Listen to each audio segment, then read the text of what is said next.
말씀을 보시겠습니다. 창세기 3장 15절 말씀을 보시겠습니다. 다 같이 읽겠습니다. 시작. 내가 너로 여자와 원수가 되게 하고 내 후손도 여자의 후손과 원수가 되게 하리니 여자의 후손은 내 머리를 상하게 할 것이요 너는 그의 발꿈치를 상하게 할 것이니라. 아멘. 아멘. 주님, 오늘 또 이 말씀을 통하여 크신 은혜 받기를 원합니다.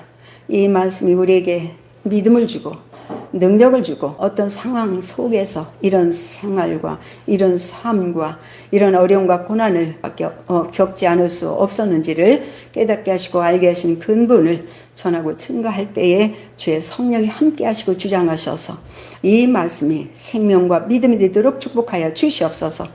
아버지, 시간에도 주께서 제 생각과 입술을 주관하시고 듣는 이들의 심령 안에서 깨닫도록 역사하실 걸 믿사오며 예수님의 이름으로 기도합니다. 아멘. 아멘. 오늘 설교 제목은 여자의 후손입니다. 본문에는 하나님께서 뱀에게 저주하신 내용의 말씀입니다. 뱀이 거짓말로 꼬드긴 여자와 결탁해서 불순종했는데도 서로 사이가 친해진다고 하지 않으시고 여자와 그의 후손이 원수가 되게 하신다는 것입니다.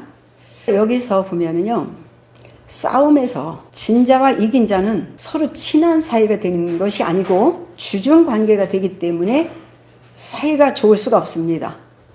그는 주인 노릇할 것이고 진 자는 종 노릇해야 되기 때문에 맨날 명령하고 복종하는 이런 관계 속에서 우리는 친한 사이가 될 수가 없습니다.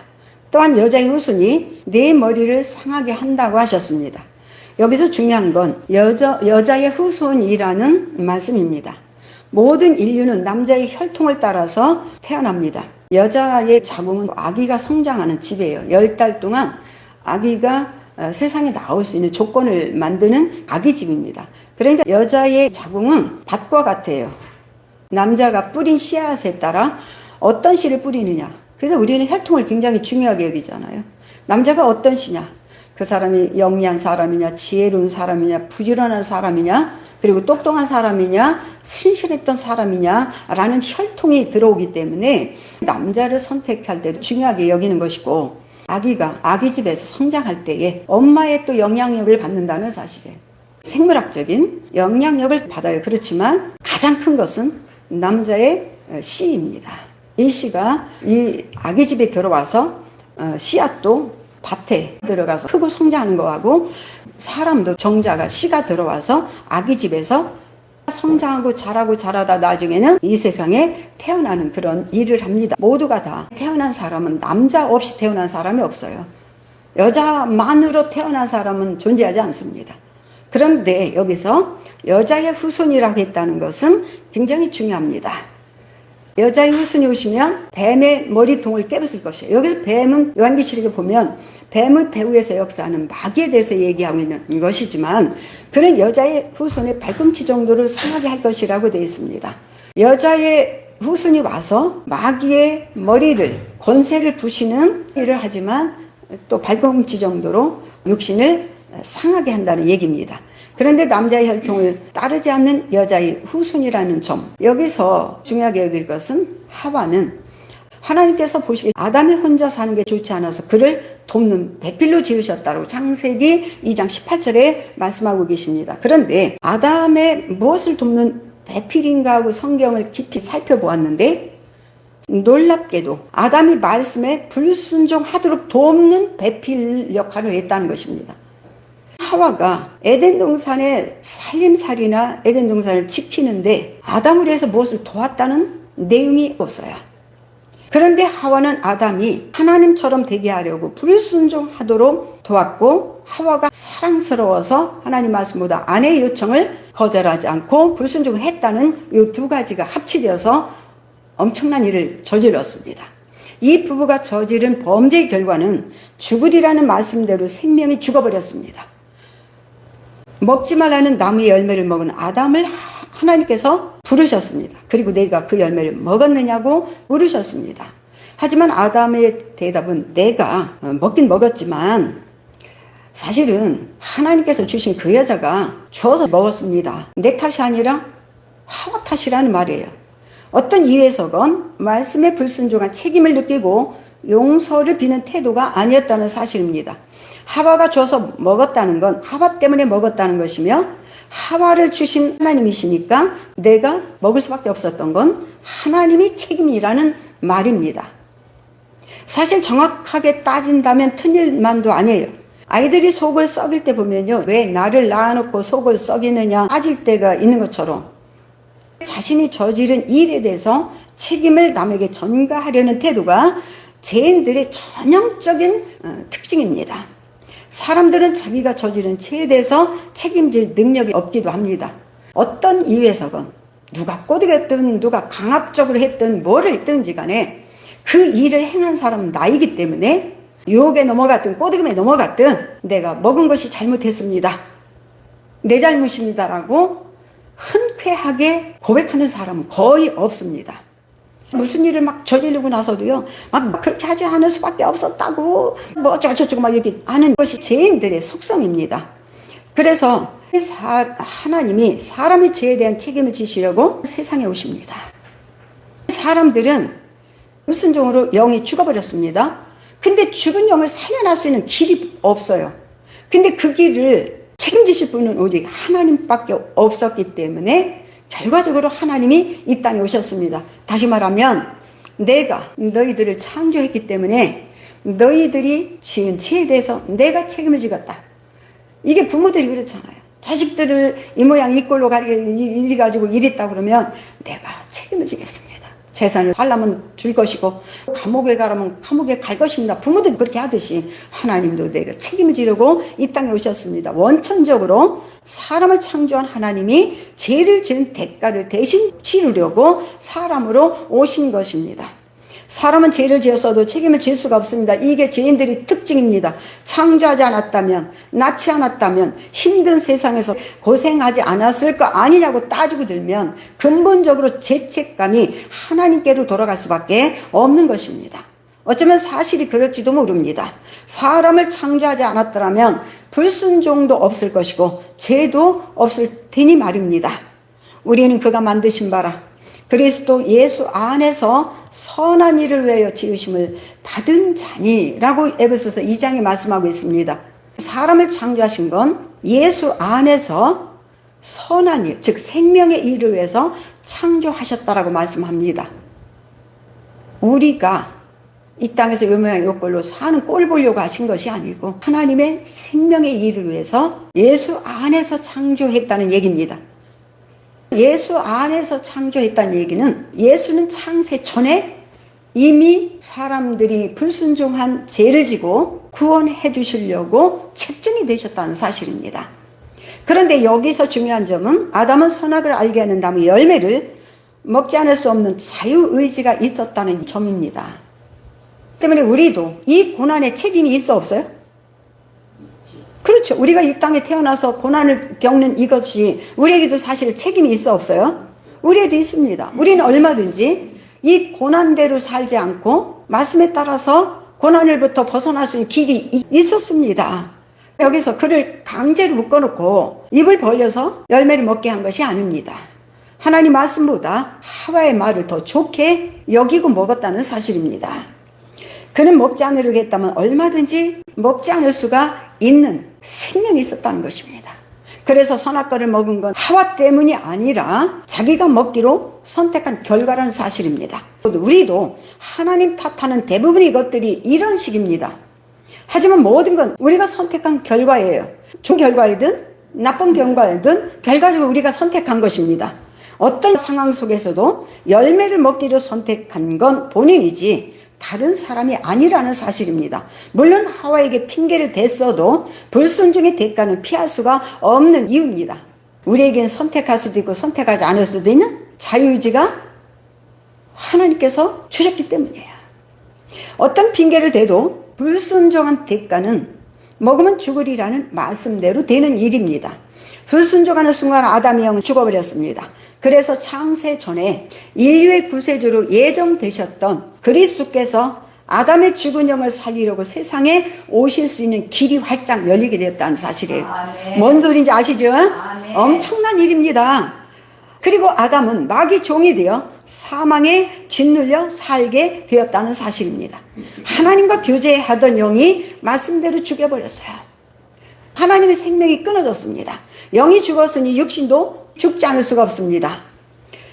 영이 죽어버린 아담은 육신이 930년 사는 동안에도 죽음의 두려움과 염려와 근심과 걱정에 시달리고 먹고 마시는 문제로 인해서 얼굴에 땀을 흘리고 수고와 노력을 했었습니다.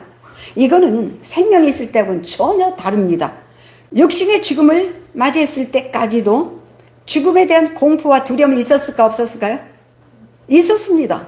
우리도 믿음이 좋아도 죽음에 대한 두려움과 공포를 가지고 있는 것입니다. 하나님은 하와에게도 내가 어찌하여 이렇게 했느냐고 추궁합니다. 하와 역시 뱀이 깨어서 먹었다고 책임을 전가시킵니다. 뱀이 어떻게 꼬드겼더라도 하와는 하나님을 믿고 말씀에 순종하면 됩니다. 지금 우리도 동일합니다. 어떤 유혹이 오고 어떤 환경과 여건이 억누르고 짓밟을지라도 말씀에만 순종하면 절대로 지지 않습니다. 하와는 생명 안에서 죄를 짓지 않을 자유, 즉 죄를 다스릴 권세가 있었습니다. 근데 그 아담이 처음에 가지고 있던 이 세상을 지배하고 다스리라, 너에게 다 복종하기 때문에 그래요. 그러니까 모든 것들은 아담에게 복종을 했었습니다. 그러다 보니까 이 만물은 너무나 평화롭습니다. 짐승들도 서로 잡아먹고 해치는 일이 없이 평화로웠고요. 그런데 우리에게는요, 믿는 자에게는 권세가 있습니다. 지배 당하지 않고 지배할 수 있는 권세가 있다는 사실입니다. 그때까지도 사탄은 하나님의 생명을 소유한 아담 부부의 명령을 따라야 하는 종이었습니다. 그죠? 그들을 지배하고 다스릴 권세가 없었어요. 아담은 만물을 지배하고 다스릴 권세가 있었습니다. 이 권세는 하나님께서 주셨습니다. 지금 믿는 자에게도 마귀를 지배하고 다스릴 권세가 있습니다. 믿는 자들의 이런 표적이 따르리니 내 이름으로 귀신을 쫓아내며, 그죠? 그리고 마귀를 대적하며, 이것은 말씀에 순종할 때만이 가능해요. 그죠? 그래서 이 말씀처럼 마귀나 귀신들이 믿는 자의 명령에 복종하고 떠날 수밖에 없습니다. 그것을 보여준 것이 바로 예수이십니다. 예수가 하나님의 아들이란 얘기는 착하다는 의미가 아니고 하나님의 생명이 그 안에 있다는 얘기예요. 그렇기 때문에 명령하니까 다 굴복하고 항복하고 다 떠나잖아요. 근데 믿는 자에게도 영 안에 생명이 있어 없어요? 그러니까 지배하고 다스리고 그들을 명령하여 그들은 복종할 권리가 있습니다. 그때 아담도 그런 권세가 있었고 에덴 동산에 몰래 침입한 마귀를 대적하고 명령을 떠날 수 있는 권세가 있었습니다. 지금 믿는 자에게도 마귀나 귀신에게 명령하면 즉시 순종하여 떠나는 것과 똑같습니다. 믿는 자에게는 그리스도의 생명의 능력이 권세가 있습니다. 말씀을 대적하는 마귀는 생명을 이기는 빛이나 권세가 없습니다. 예수께서 그의 머리통을 깨부수고 권세를 되찾으셨기 때문입니다. 예수님이 권세가 누구의 권세예요? 그게 우리 믿는 자의 권세야. 믿는 자의 권세야. 왜냐하면 믿는 자는 예수님이 머리가 되시고 우리는 그의 지체이기 때문에 한 몸이란 얘기예요. 예수께서 아버지와 나는 하나다라 한 것처럼 그리스도와 믿는 자는 하나입니다. 하나. 그 속에 하나예요.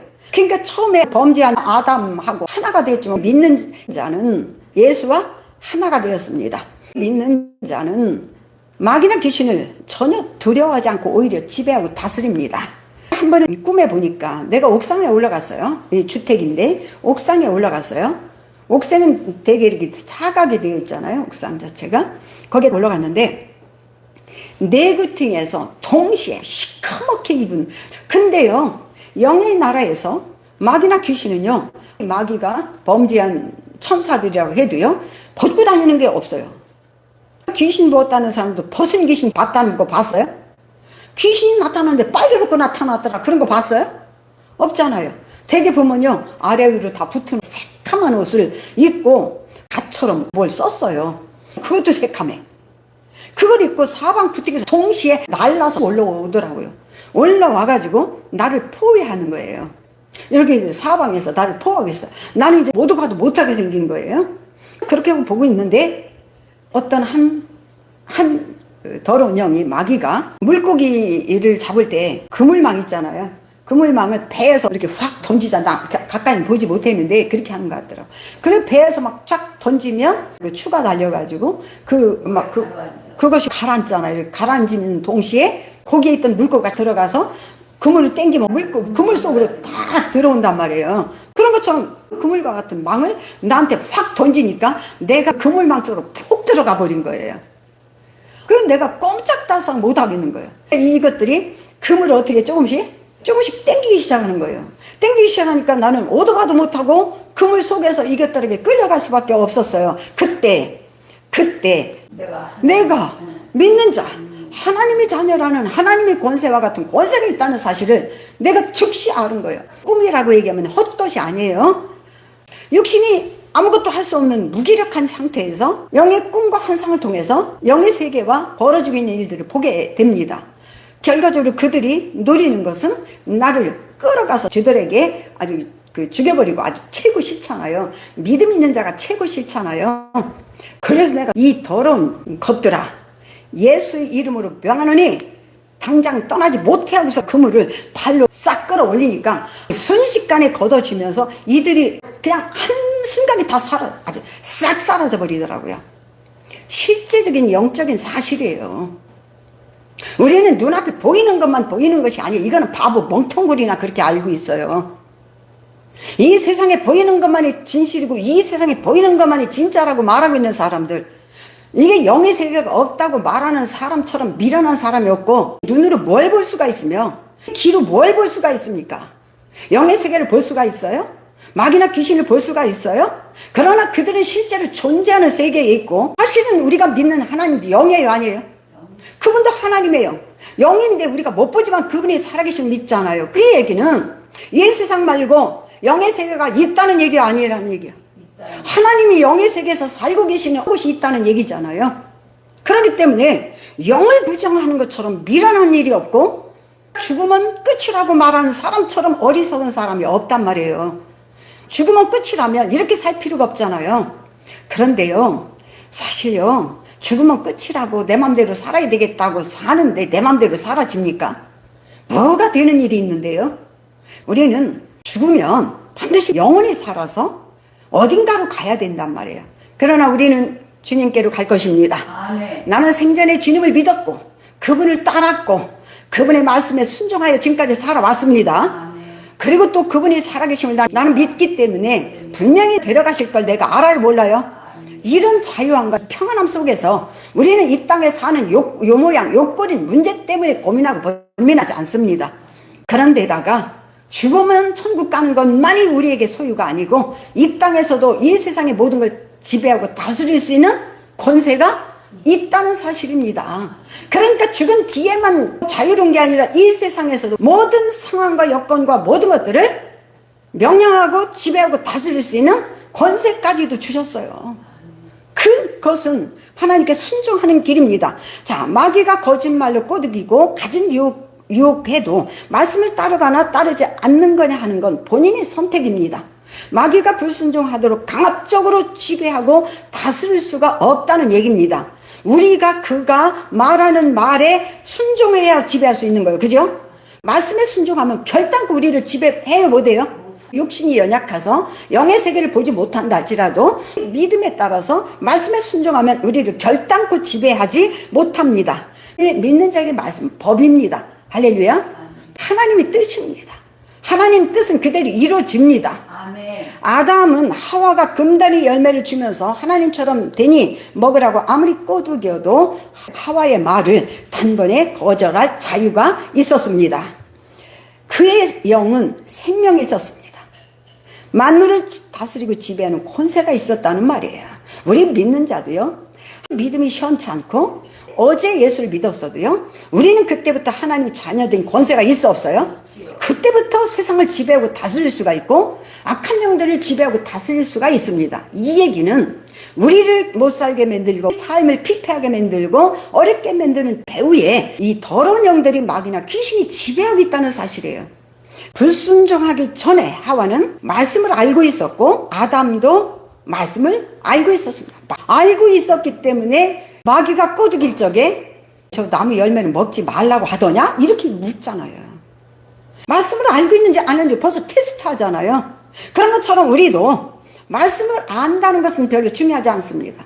하와는 말씀을 알고 있어 좀 불순종했습니다. 우리도 마찬가지예요. 성경 말씀을 안다는 건 중요하지 않아요. 성경 말씀을 아는 게 중요한 것이 아니라 그 말씀에 따라 순종해야 돼요. 행동해야 되는 것입니다. 그들이 죄를 지은 후에 하나님이 소리를 듣고 피하여 숨었습니다. 그들은 말씀에 불순종한 게 죄라는 걸 너무나 잘 알았고 하나님을 피하여 숨었습니다. 두려웠기 때문이에요. 참 우리 믿는 자는요, 하나님 안 두려워요. 오히려 하나님을 더 가까이 하고 싶고 하나님만 생각하면 마음에서 평화와 기쁨이 와요, 안 와요? 죄인들의 특징은 하나님을 멀리하고 자꾸만 피하여 숨으려고 한다는 것을 이들을 통해서 가르치려고 기록해 놓은 것입니다. 믿는 자의 특징은 잘못한 걸 알면 알수록 하나님이 우리의 잘못을 다 알고 계시다는 걸 알고 그분께 더 가까이 다가가서 잘못을 회개하고 용서를 구한다는 점입니다. 그런데 믿음이 없는 자들은 하나님과 자꾸 멀어져요. 잘못하면 잘못하고 마음이 불편하고 껄쩍지근할수록 하나님을 더 멀리하게 됩니다. 어떤 치명적인 실수나 잘못을 벌였을 때 하나님을 가까이 오는 게 아니라 자꾸 멀어진단 말이에요. 자기가 죄가 보이니까 자꾸 피하려고 한단 말이에요. 이 과정에서 마귀에게 이용당한 뱀이 억울하게 저주받는 일이 발생했습니다. 당시 뱀은 네 다리로 걸어 다니던 짐승이었지만 네 다리를 잃어버리고 배로 기어다니는 기가 막힌 신세로 바뀐 것입니다.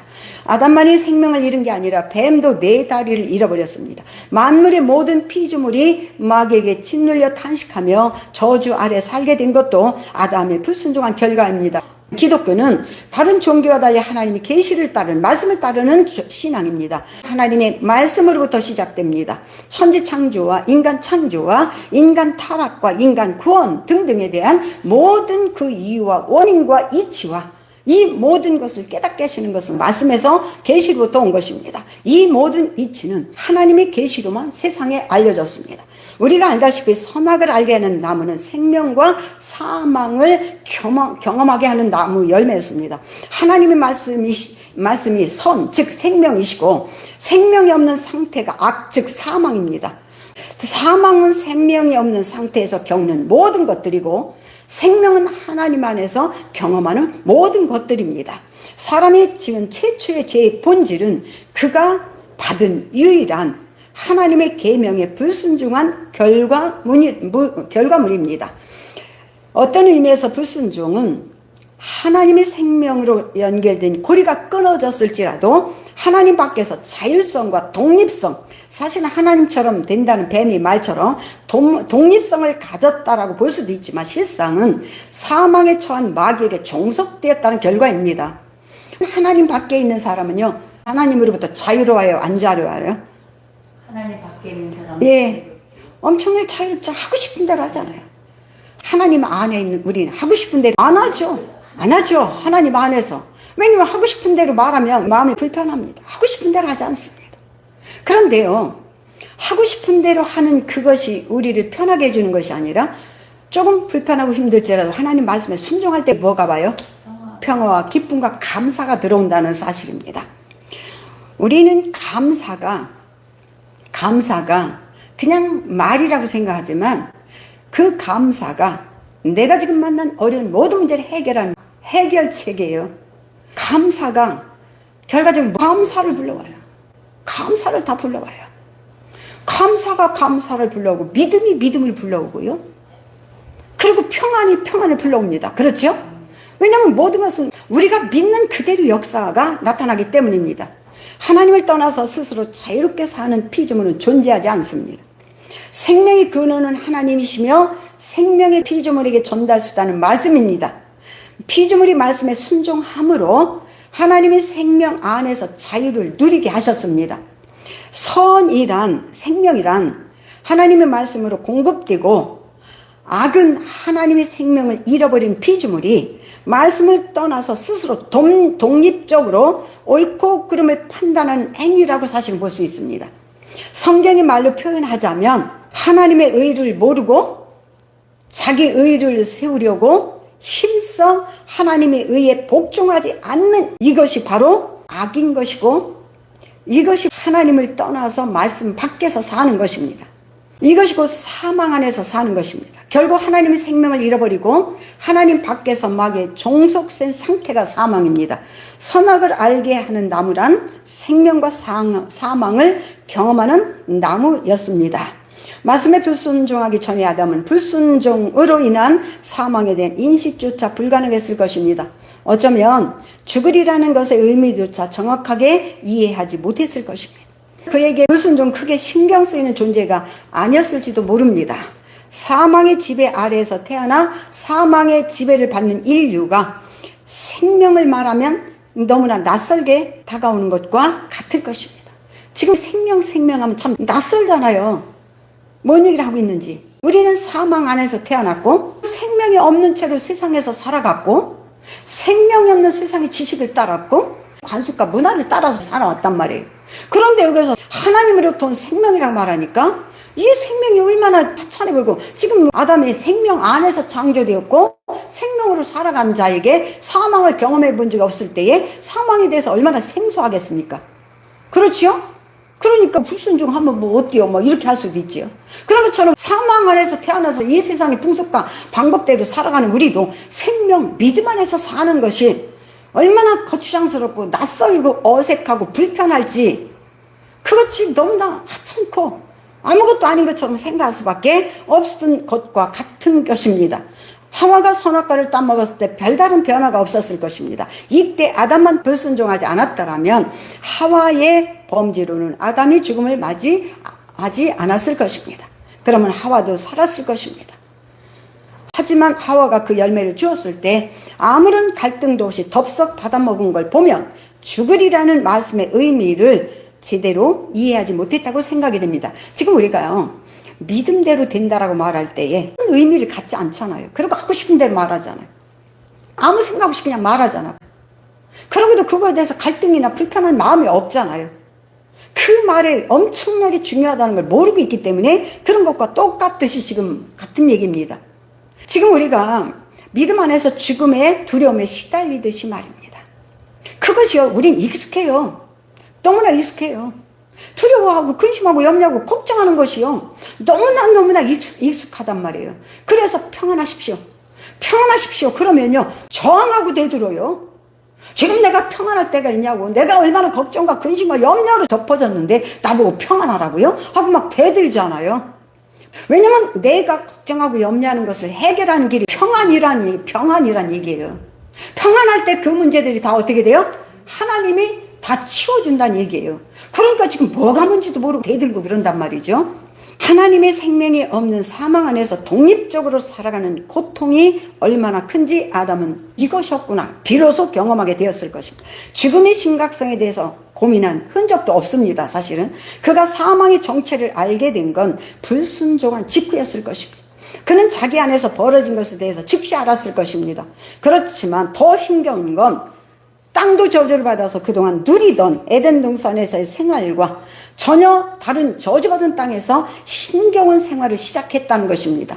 어떤 어려움 없이 하나님과 자유로운 교제가 이루어졌던 것에 비하여 마귀의 혹독한 공격과 유혹 속에서 하나님을 섬기는 일이 수월하지 않았을 것입니다. 지금 우리는 믿음 안에서는 두려움과 염려를 다스릴 수 있는 권세가, 그런데 놀라운 사실 짚고 넘어가겠습니다. 아담의 범죄에 대해서 그야말로 하나님이 책임을 지시려고 여자의 후손으로 오신다는 것은 아담에겐 너무나 기쁜 소식이었습니다. 이 사람이 선악을 아는 일에 우리 중 하나같이 되었으니라는 말씀은 생명 안에 있던 아담이 불순종함으로 사망에 처해버렸는데, 이것은 선악을 아는 일에 사람이 동참을 했고 사망을 경험하시는 분보다 먼저 불순종함으로 사망을 경험했다는 말씀이기도 합니다. 히브리서 거룩하게 하시니와 거룩함을 입은 자들이 다 한 근원에서 나왔다라고 되어 있습니다. 그러므로 형제라 부르기를 부끄러워하지 않았다고 말씀하십니다. 예수께서 형제라고 그랬고 친구라고 했습니다. 한 근원이란 이게 한 근원. 그래서 자녀들은 혈과 육의 소가였음에 그도 또한 같은 모양으로 혈과 육을 함께 지니심은 죽음을 통하여 죽음의 세력을 잡은다 마귀를 멸하시려고 오신 것입니다. 인류의 구원은 마귀 권세로부터 구원해내는 일이라는 것입니다. 다시 말하면 마귀를 멸하는 일과 인간의 구원이라는 것 동시에 일어난다, 이제 그 말입니다. 선악을 아는 일에 우리 중 하나같이 되었다라는 말씀을 보면 하나님 중에 한 분이 선악을 경험하는 분이라는 것입니다. 생명과 사망을 경험하는 분이라는 것입니다. 아담은 하나님 중에서 선악을 아는 분과 하나같이 경험하게 되었습니다. 사실은 불순종함으로 선악을 아는 분보다 먼저 사망을 경험하게 되었습니다. 예수님은요, 그 이후로 수천 년 전에 마리아의 몸에서 태어나서 비로소 이제 사망을 경험하게 될 것이지만 아담과 그의 후예들은 이미 이 땅에 태어난 순간부터 사망을, 죽음을 경험하기 시작합니다. 그래서 죽으러 오신 예수께서 형제라고 말한 것이고 친구라고 말한 것이고 하나님에게서 하나라고 얘기하는 그런 것입니다. 아담이 불순종함으로 그보다 먼저 사망을 경험하게 되었습니다. 아담의 후손들도 사망 안에서 태어남으로 선악을 경험하는 분과 하나가 되었습니다. 그러면 하나님 중에서 선악을 아는 분, 즉 생명과 사망을 경험한 분은 우리가 믿고 의지하는 예수 그리스도이십니다. 죄의 대가가 사망인데 죄를 지은 적도 없으신 하나님이 어떻게 사망을 경험할 수 있단 말입니까? 하나님도 죄를 지을 수 있단 말입니까? 아니죠. 그분이 죄를 짓지 않고도 죄의 모양이 육체로 태어나서 죽음을 경험할 수 있었던 것입니다. 죄에 종속되지 않은 사람은, 육신은 한 명도 없기 때문입니다. 그래서 하나님이 여자의 후손으로 나타나셔서 불순종하신 일도 없이 죽음을 경험하셨습니다. 왜? 생명이신 분이 사망을 경험하려고 사람으로 나타나신 건 아담 안에서 죽은 인류를 살리는 수단이 당신이 대신 죽는 길 외에 다른 수단이 없었기 때문입니다. 한 사람이 순종하지 아니함으로 많은 사람이 죄인이 되었지만 한 사람이 순종함으로 많은 사람이 의로 인정을 받은 의인이 되었다라고 로마서 5장에 말씀하고 있습니다. 아담은 불순종으로 죽었고 예수님은 순종하심으로 죽었습니다. 아담이 불순종을 선택하는 순간 여자의 후손으로 오신 예수가 죽어야 했습니다. 다시 말하면 죽을 수 있는 길이 열려버렸다 이 말이에요. 로마서에도 아담은 오실자의 모형이라는 것은요, 실물을 본따서 만든 물건을 얘기해요. 다시 말하면 아담의 죽음도 그리스도의 죽음의 모형입니다.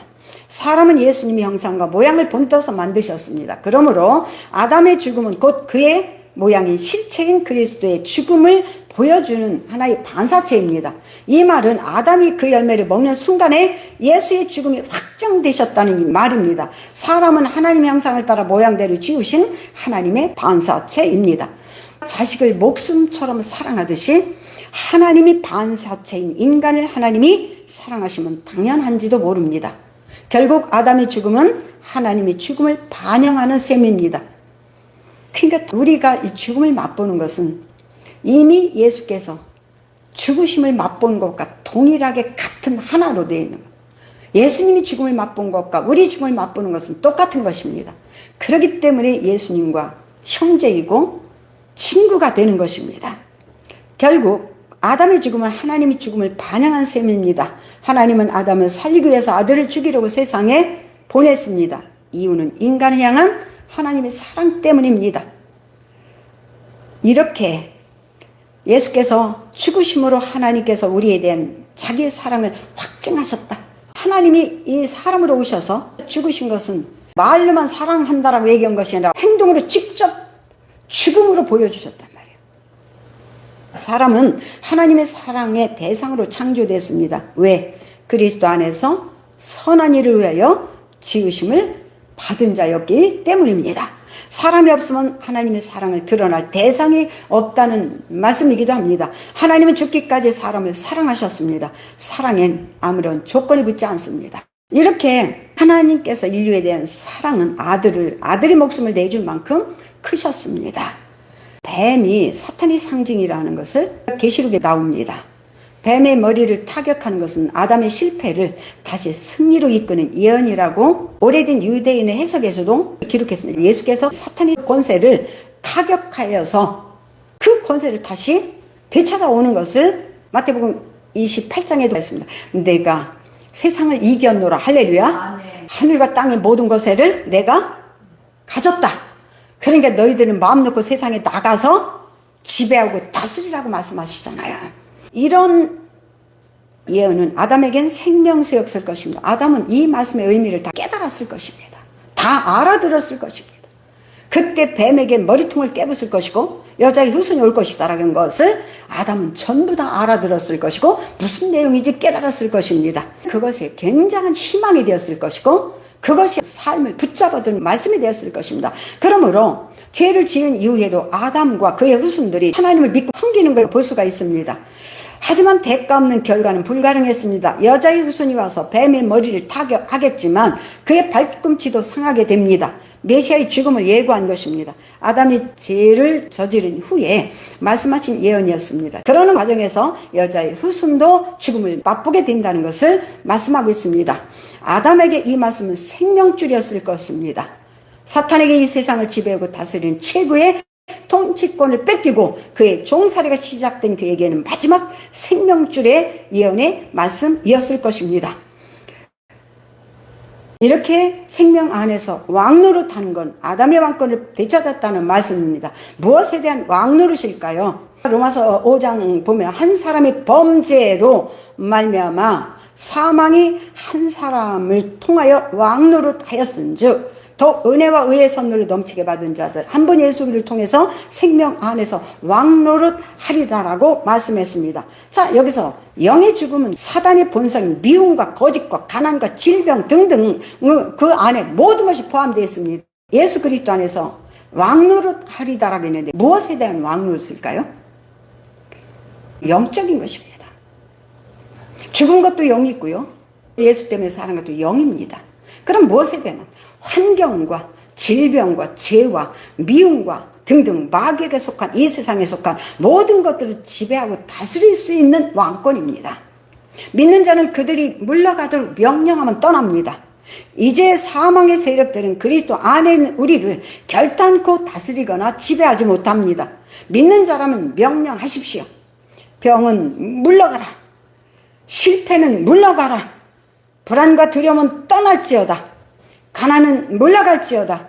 근심과 걱정은 물러갈지어다. 염려는 얼씬거리지도 말고 물러갈지어다. 물러갈지어다.